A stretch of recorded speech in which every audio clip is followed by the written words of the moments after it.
Welcome back to the next episode of the Stitched Tulips, and this week I'm going to be doing the last two tulips that are going to go onto here and be very 3D and textural. And to do that I'm amending my little tulip pattern by just drawing around to make it narrower and a bit shorter, because if you use this pattern the whole thing will be just too big for the perspective. So I'm just going to cut this out again and so I'm narrowing it in. I can make the top a little bit wavy if I want to, but the main thing is, because they're going to be probably 5 or 6 petals, they can't all be that size, because in the end it's a picture. If I was doing a 3D tulip, then I could do 6 petals that were perfectly life size, but on this I can't do that. So 6 of them will make a perfectly lovely tulip, and it will approach what they would look like. So I've got my hooped up already with the pink fabric and the white underneath, just exactly the same as I did the other petals. I'm going to take my amended pattern, I'm just going to draw around it, and I'm just going to do them in a little row and stitch them in the same way as I did the hydrangeas on the Crazy Patchwork page. Now I've got my first petal there, and what I've also indicated, I've just put a line in which is the centre of the petal, and then sort of just like a heart-shaped top, just very faintly, because that's the way that the colours go. The dark will go here, shading a bit to light, the white will go from the bottom, and then there'll be a line up the middle. So if you need to put a line in to help yourself, then you can do. So I'm going to do a blanket stitch edge again, right on my line. I've got the dark pink in. Now I'm actually using a pearl cotton today, a very fine one, because I actually didn't realise that I had no more of the other dark pink left. I actually have that. That's the only bit I've got left, this one piece. So I will incorporate it somewhere, but the nearest I can find in my box is this lovely fine pearl cotton. And so I'm just going to keep going through and doing my blanket stitch as tight as I can, because this is going to be a cut out edge again. I'd like the petals to be free floating, and so they need the little blanket stitch edge. Still not proper traditional stump work because I'm not using the wire yet, but I will do that later on. Not later on today. I'll do that later in the year, to graduate up to putting the wire on. But for the moment, I think the same method as the hydrangeas worked well, and so I'm doing that again. And the main thing is the little roll of the blanket stitch loop is what's going to keep the fabric together once it's cut out. And what I'll do is I'll do this petal in its entirety, and then I'll stitch my other ones, and then show you how I'm going to put them all together.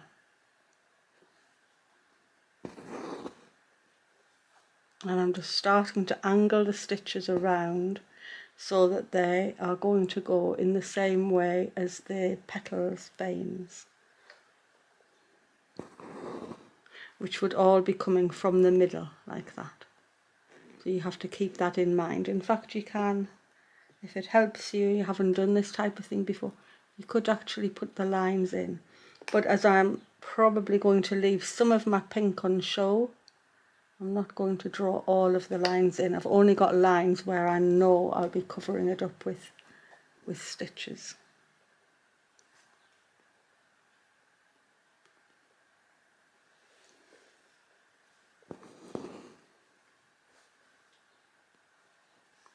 I feel as if I'm covering up the sewing a bit. Maybe not.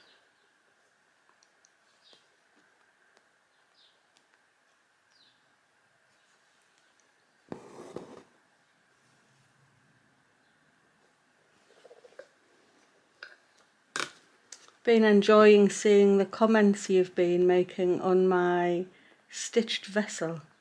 I've been really enjoying doing it, and I know by the time you see this video you'll have seen the final part. So I hope you like the way it's all come out, because I absolutely love it. And I do think it's some of the best things I've done.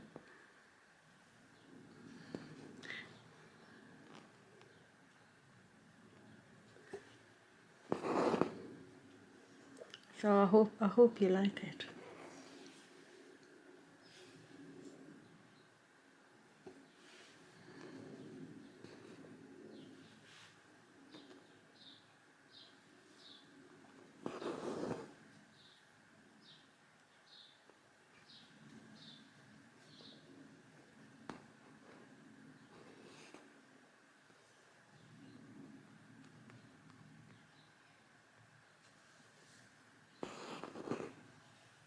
You can see this blanket stitch is going nicely around.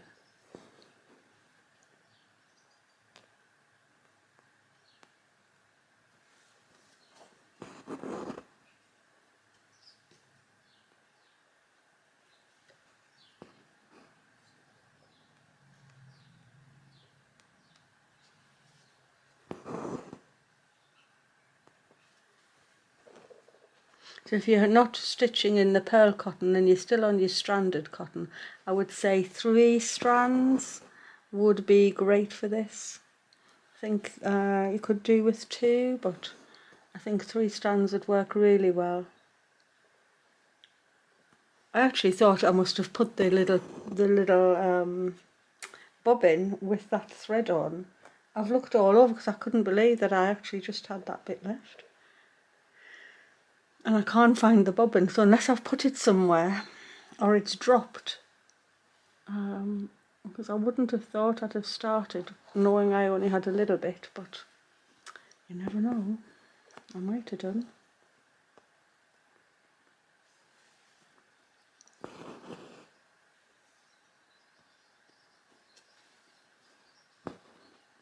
These actually could be even closer together, but I am going to be stitching into them, so as long as they're close enough together to get that lovely loop going tightly round the edge.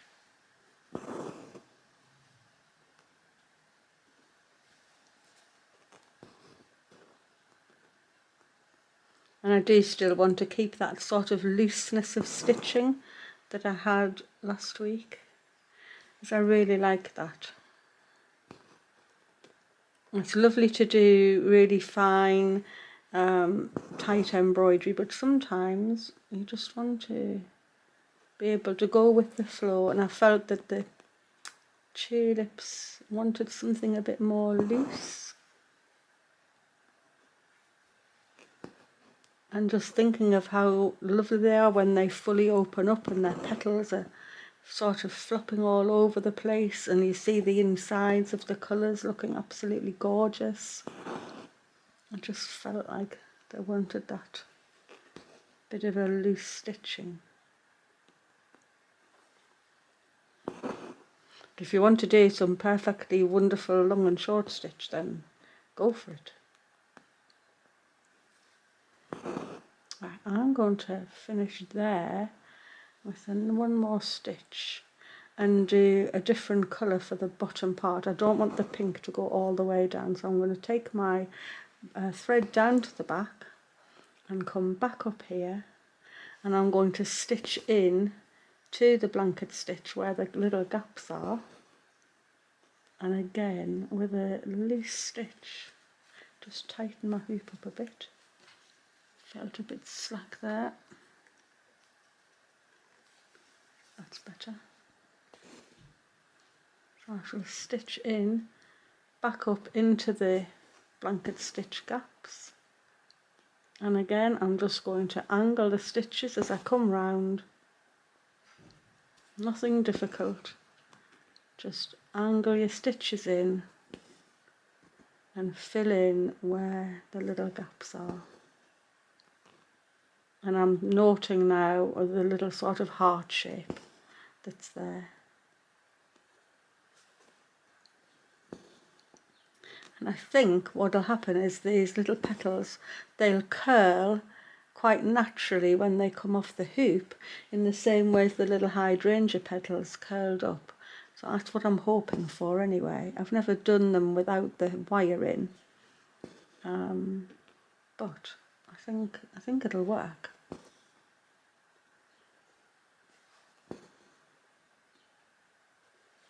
So you can see I am doing long stitches and short stitches. Some are really coming down to the, right down to this heart shape here, and some are being short because there's no room to put extra ones in, so that one's going to be a short one. Still going right up to within the blanket stitch I've already put on. And this is the way shading happens, because you can put in extra stitches wherever you need them to be. Oops.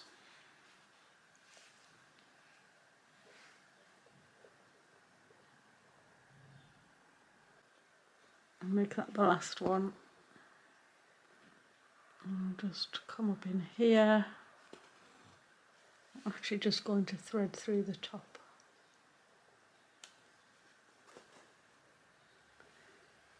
And cut off.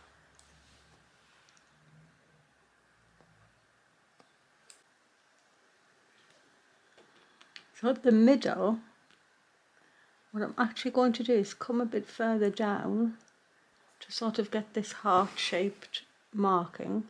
I'm still just going to put that long stitch in. Don't think I need shorter ones.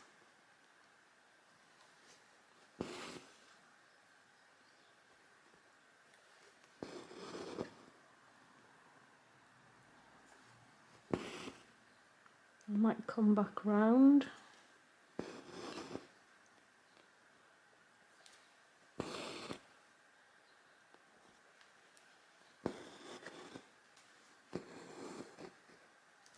Right, I'm going to just go back along there a bit and just thicken that up. It's going to take that pink a little bit further down. It's helpful if you look at a picture of the flower that you're doing. So if you're doing a rose petal, or you're doing a tulip in another colour, or it doesn't matter what colour, just keep looking at your reference photo and see where the colours change. You'll find that it'll just improve what you're doing if you just keep having a look all the time. Right, I'll just finish on the top. I'll just take a stitch there. And as long as it's going to get overstitched, I can leave it like that. Sometimes I just thread it through. I'll leave that for the next one. I'm going to put pale pink in my needle. That's this one, which is the one I used before. I actually don't need that much pale pink because the material is actually doing the work of the colour, and I can leave that unstitched. But what I would like is just to do the edge a bit. So I'll do another set of blanket stitches.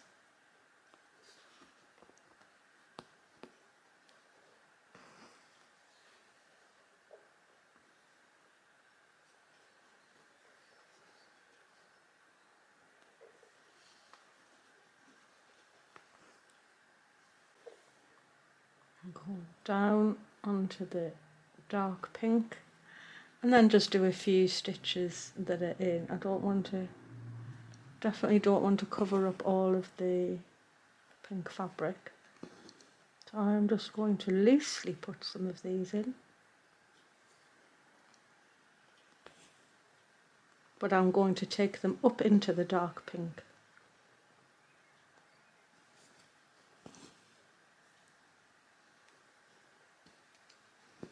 so you get a nice transition. Sort of still following the bit of the heart-shaped curve.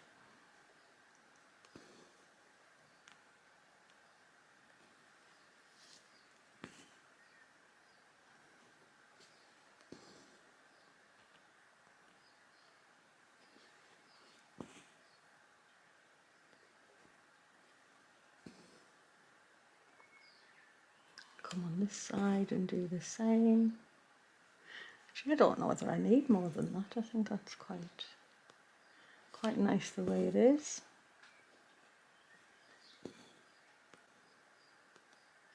And right back over here, and I need to do the blanket stitch on this side. I actually don't have enough thread in my needle there, so I'm actually just going to finish this off here and let it be worked over.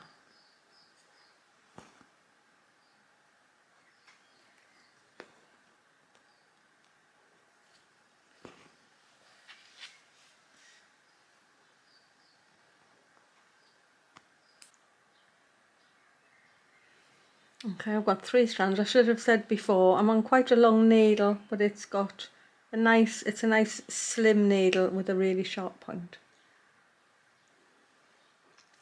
So first of all, I think I'll continue this bit of blanket stitch down the side, on this side.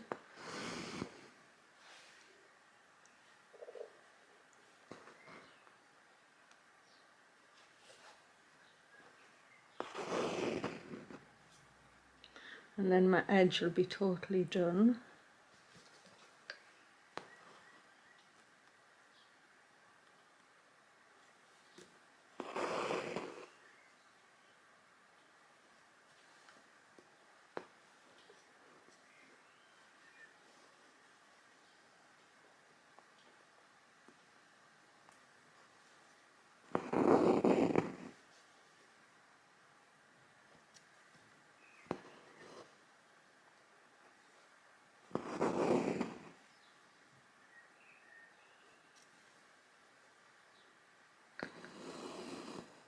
And even though this is going to get overstitched, I am just going to use the white to get right down to the bottom.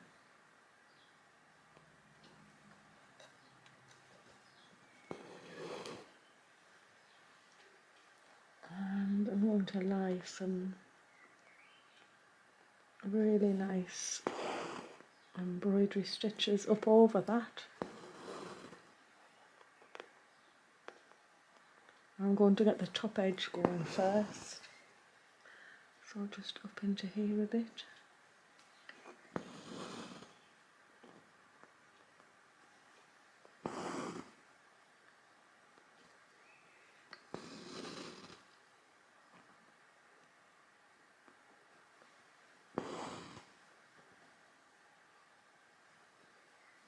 Keeping the little curvy heart shaped shape going that I got with the dark pink.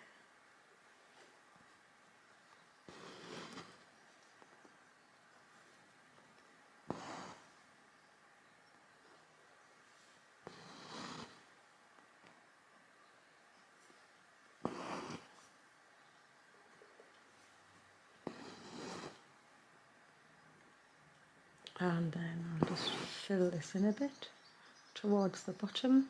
Not necessarily going right down to the very bottom because I'm going to be putting yellow and green in. But I definitely want the white a bit more filled in than that. I don't want to see the pink underneath it.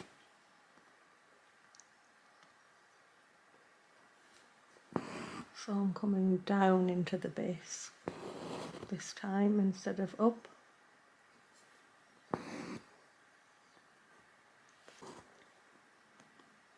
This is where you can start and amend the length of your stitches. If you lie your needle along the line of where you feel the petal veins would be, which will alter dependent on what side, you can see whether you're going to have room. I'm going to have room there, so I can go down into that. If I come up with the next one, I can angle my needle. Do I have room? Yes, I do. And I do want one here, but if I look, am I going to go right the way down? Maybe not, because I know I want a yellow here, so I'm going to make that quite a short stitch. It's just filling in the top curve. And then I'm going to come over to here and finish the blanket stitch up the edge. I'm going to change to a couple of strands of yellow.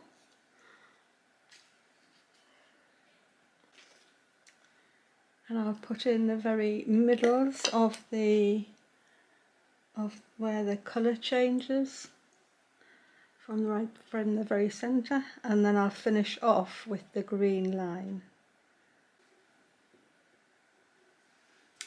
And I'm just about to do some just quite simple straight stitches up into the white.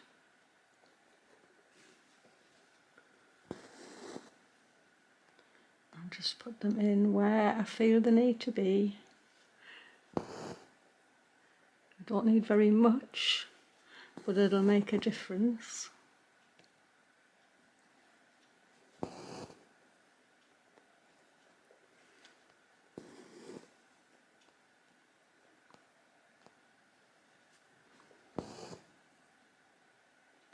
And again, I'm just almost following the little heart-shaped thing again, the little shape.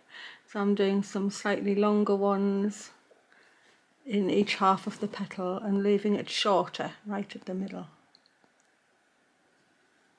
And I think that is actually all I need to do. Don't think I need another one there. I'm going to finish that up on the top actually, just by weaving underneath.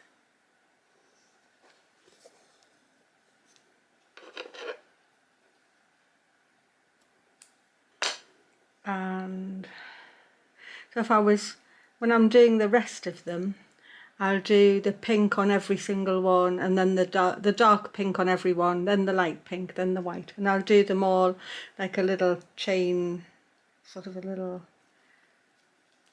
conveyor belt line. I won't cut off after every colour, and then they'll look more consistent. I'm using the same variegated pearl that I used on the other, the closed buds. Okay, they've got the green in my needle. I'm just going to take just maybe a couple of bits of the green up here. Take one long stitch there. I'll go up into the pink. Not all the way to the top, just coming through the stitches wherever. Come back down to my green, and I'm going to just split that stitch. Like that. And then I'm just going to put the tiniest little bit into here. I don't want to cover the yellow up. I just want to show that the green is there. So maybe even just a couple of stitches will be enough.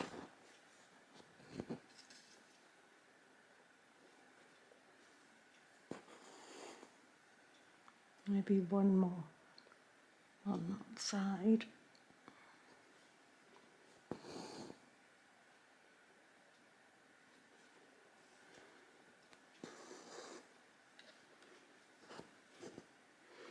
And that's it. So one petal's done. So what I'm actually going to do, this is now ready to cut out, but I'm going to get all of my other petals completed, because I can't cut one out without cutting them all out. I've got my 6 petals for the first open tulip. I've got them all done. I haven't tried to make them all absolutely identical. In fact, sometimes I've taken the dark pink right down and then just put the pale pink over the top of it. So there's a nice dark pink edge there. And although you want them to be similar, you definitely don't have to try and make them identical. So I'm now going to roughly cut them out, and so it's just the same as when I did the hydrangeas, but I'll show it again for those of you who might not have seen that. So I know this is not absolutely traditional stump work because it's not wired, but what I'm hoping to do is just ease you in gently, and then when I do some wired stump work later in the year, you'll already know the sort of way of doing it, and then putting the wires in won't be that big step. That's the idea anyway. And plus this has worked really well, so the only thing with not wiring them is you can't move things about in the same way, but it's all fine. There's room for all different types of things. So now that I've got each individual petal roughly cut out, I'm going to go in with my small scissors, small sharp scissors, and I'm just going to angle the scissors so they just come under the edge of the blanket stitch loop. And you'll find that if the scissors get angled in like that, you'll be able to cut really close without cutting through any threads. And I know when you first do this, it's like, oh my goodness, it's all going to come apart, but it doesn't, because the blanket stitch is there helping you keep it all together. If I cut all the way round like that, I'll end up with a lovely little petal. You can trim back again if you need to. I saw a point there. But if I look on the back, you can see that even though I'm very close up to the stitching on the front, on the back there's still some fabric there, and that's why it doesn't come apart, and that's why blanket stitch is the edging to use, because it doesn't come apart. It's not, when you cut from the front like that, you're angling in, but you can get the material right the way back, and your blanket stitch loop will still hold everything together. And so all of these now need cutting out in the same way. So I'm going to get right up to the underneath. And you can see they're coming out really nicely. I like the fact that I've left that pale pink. I didn't want to cover it all up, but if you want to, you can cover it all up. It is not a problem. It's still going to look lovely. It's just because I had the lovely pink fabric, I wanted actually to use it. It's like cutting a steek in your knitting. You think it's going to be dreadful, but actually, once you've done it once, it takes the fear off, and then there you are cutting jumpers all the time up the middle, or up the armholes.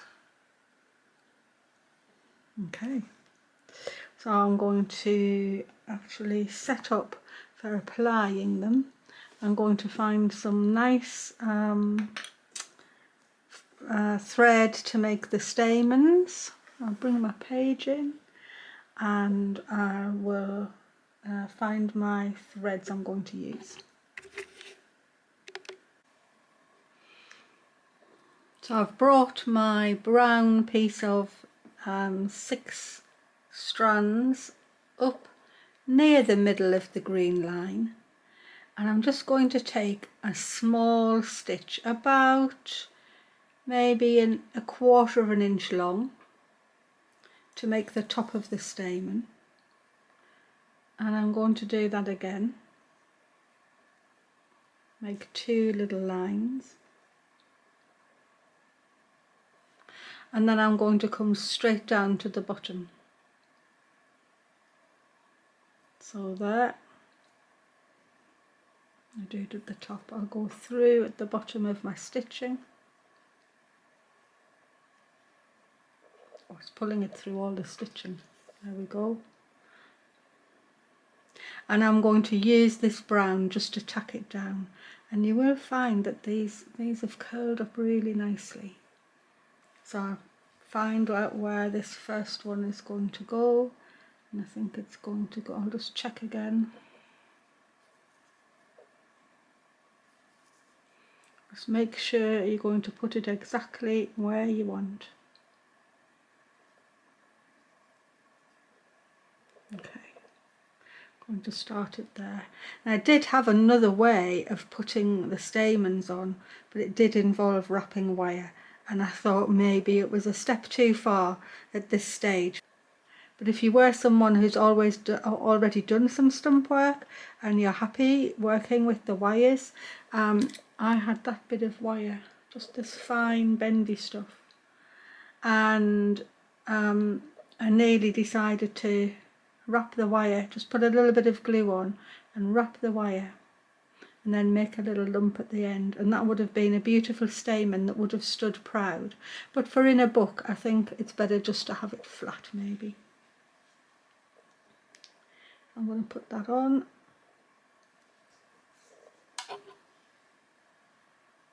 I'll just put 2 stitches. Don't need a big brown bit in the bottom. I just want the petal to be secure. And then I'm going to go down. And so I don't need to be fastening off all the time. I'm going to do it the other way for this piece. So I'm going to put the petals on in 3s, because the tulip petals are in 3s. So if you put the 3 background ones on and then 3 on top, they'll overlap in a very satisfying way indeed. So I'm just going to go straight down there.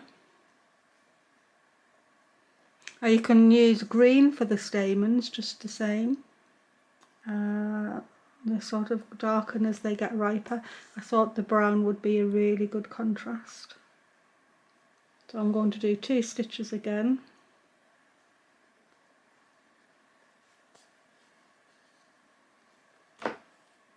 And this time when I come back up, I'll take it up the petal to do the stamen. But this time I'll just do the petal itself and not through the background fabric. I'll just come up here.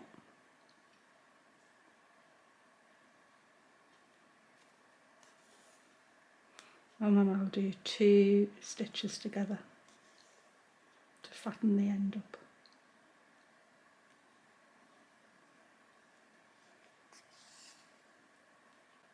And there I am, down to the page. Actually, I don't need to fasten off. I can go through and I'll come up for my 3rd back petal. And here it is. I'll do the same again. Just hold it into place. 2 stitches.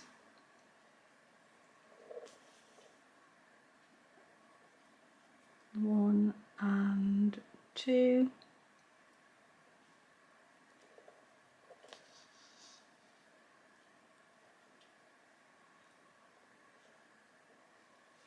I've got a hold of a knot there. I'll just take it down and fasten and secure it. And back again.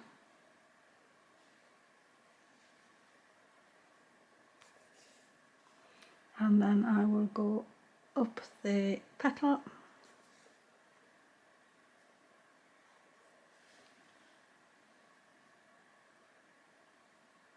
and try and make them all round about the same length.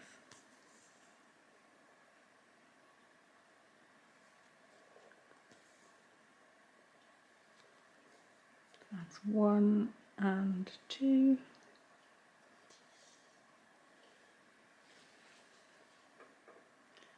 Thread down the back of the petal till you get back to the fabric. You can go through the background page and then saves having to fasten off all the time. It's still only attached at the bottom though. And now I'm ready for the top petals. I'll come up at this side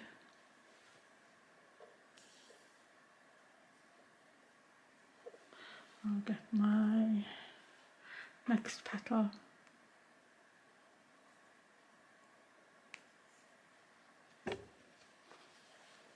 And I'll put it down here.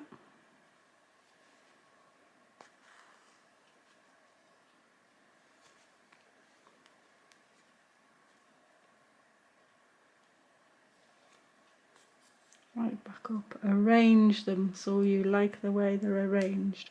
I definitely want this petal to be on top of the other two. So I'm going to arrange it now and then stitch it down.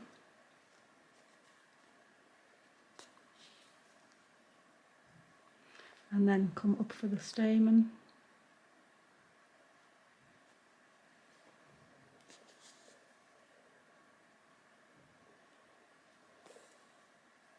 And two nice stitches.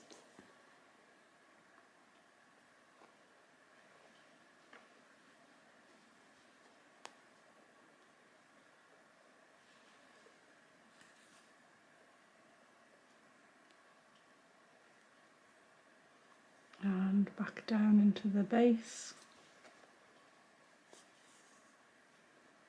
And do the same with the other two petals. Lie them in, get them where you want them to be, and up and down for the stamens. I'm going to finish that off. You can see how they've gone in really pretty, and you've definitely got the behind ones and the in front ones, so putting them on in threes works very well. And the last thing to do is put the pistil in, which is right in the middle and is yellow, and I've used a darker yellow just out of my tangle, and although it's sort of a triangular shape, I'm just going to indicate it with a big French knot to finish it off. And so I'm going to come right in the middle. I'm going to do 1, 2, 3, and I'm going to do four wraps, but then I'm going to not necessarily do a really tight French knot, so I want it to be a little bit bigger. I'm going to leave it a little bit loose and see what happens. And I think I'm happy with that. It's maybe a little bit too loose. I'm going to come up and just catch that loop down there, and then that'll be it.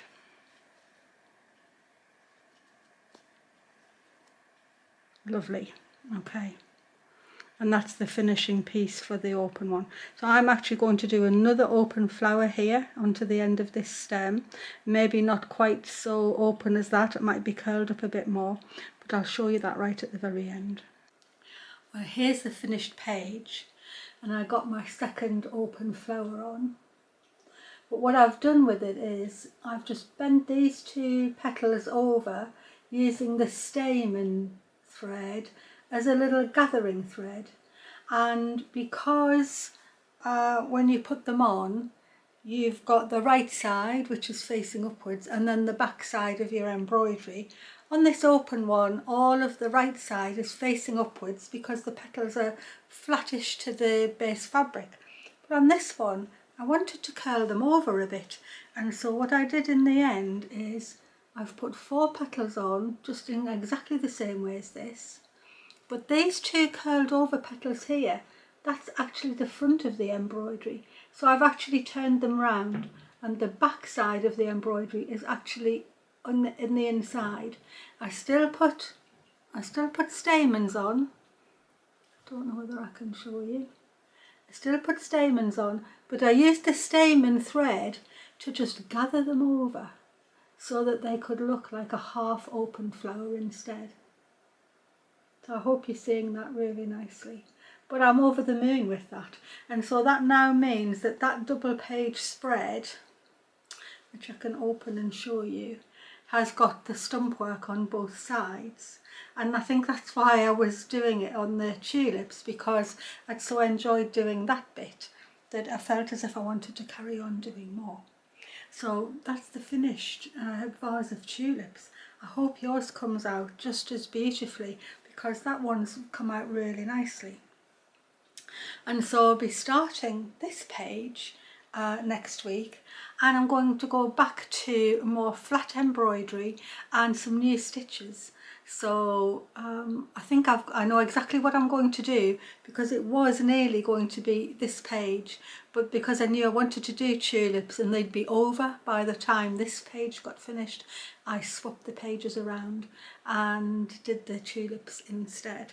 It's tulip season here, it's sort of, well, we're in the middle and going over now. So this is all primed for a beautiful, some more beautiful stitches. So I hope you've enjoyed watching that, and I hope you're enjoying doing it. The whole point in the end is to stretch your skills and realise that a lot of this sort of textural work is actually easier than you might think, and it just takes time, and go at it slowly and you'll be able to produce such lovely things too. And hopefully it just gives you the idea that anything you do is fine, and you don't have to be doing tulips. You could do another flower. You could even be embroidering a cat and decide to put their ears on in that same technique. That would work so well. Fuck, that's maybe giving me an idea. Anything, you'll find that idea coming into other parts of your embroidery, I'm sure. So I've just got time to show you what I got at the wool show that I was at Wales a few weeks ago.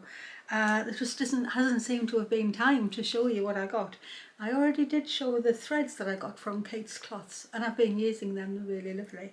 But I also got these, which are two linen threads, this lovely blue, and there's 82 yards on there of two ply pure linen. Not exactly sure what I'll be doing with them, but I did think they were gorgeous. I got them. I got this. Now, I can't even remember who I got this off, but it's pure wool, hand-dyed indigo, and it's super bulky, super chunky wool, which I very rarely, if ever, knit with, because I like to knit with fine wool on fine needles. But this was hanging up in big hanks, and I absolutely fell in love with it, and it's so soft. And what I thought was, if I got 2 hanks of it, which I've got 2 hanks of it, I could very quickly knit or crochet myself a little sort of a crop top that would maybe have short sleeves and would go over my dresses in the summer if it was a cool evening and then I wanted something just to put on to give a little bit more, but it wasn't quite a cardigan thing. So I haven't got a pattern. I'll just be making it up as I go along, I think. And what I'll do, because I've got 2 hanks, is I will knit or crochet a body, and then dependent on how much yarn I have, I'll add little cap sleeves, or maybe I'll get to a short sleeve. It'll just depend. So I'll aim for a sleeveless little cropped thing that maybe just ends up just under my bust, that type of a length. And if I've got enough, I'll lengthen it, and if I've got enough, I'll put sleeves on, and if I haven't, I won't. And that's all I can do. And then when I run out of wool for one, I know I have to start the back, and that's the way I do it. So I don't, yeah, that's the only thing I can think of to do. I did get some other yarn as well, and this is just super beautiful. I got a pattern called Leaf Storm, an autumn shawl. Now it's not going to, you're not going to see very well, I don't think, but that's some of it there. It's an autumn shawl by Marna Gilligan. I didn't buy it from Marna Gilligan. I bought it from the lady who sells the yarn. Oh, there's a proper picture of it. Let's see if I can show you the picture. That's the proper picture of it. It's beautiful, and in real life it was super gorgeous, and so I bought the yarn to do it. And so what I have there is mulberry silk and kid mohair. Oh, 72% is called Kate and Fluff, 72% kid mohair, 28% silk. And I think that's just going to be absolutely gorgeous. I do have some projects to get done before I can start it, but I'm looking forward to that because I think that'll be super good. So that was really all I bought there, other than the other embroidery threads. I didn't actually spend very much at the show. But what I did get on other places, I got this lovely jacket from a charity shop, and it's really nice. It's sort of a dark denim blue grey. It fits really well. I have no idea I think it's a good make, but I have no idea what the make is. But I'm going to embroider on this, or practice my sashiko, ready for doing the Japanese jacket that I've been wanting to do for ages. So that's going to be embellished with embroidery or patches or slow stitching or something. So you'll probably see that come up, I'm not sure when. And then the lady I was staying with gave me this, which is pink velvet. And it's, I don't know, Banana Republic. I don't know who they are. Anyway, it's pink velvet. It's actually a size 10, which I'm definitely not a size 10. But I'm going to be altering this, and I'm also going to be stitching into it. There'll be something on the lapels. I've got ideas for the pockets, and it's the most gorgeous dusky pink. I realise I've got my light on here. It's now the end of the day. It's been a miserable rainy day here today after all the sunshine, and so I'm trying to get this last bit of filming done, and it's already not very light. So I apologise if the colours don't look quite right. It's because I'm trying to finish my video off. So anyway, this is lovely pink velvet, and it also, I have plans for it. And that was it. That was it. I had a lovely time. The show was fantastic. If you can go to a wool show and you can go to Wales, I definitely recommend it because it was fantastic. But be wrapped up if the weather's cold because it was freezing. But all in all, a nice trip away, and nice to meet the lady I stayed with, and also a lovely show. So with that said, I hope you've enjoyed the tulips, and I am going to say thank you everyone. Thank you for subscribing and liking. Thank you for super thanks and for supporting me on the Ko-fi page, to everyone who does that. And with that, I'm just going to say bye, thank you, and I'll see you next time you visit Marion's World. Oh, which is an interesting project on Sunday. Bye everyone, see you then.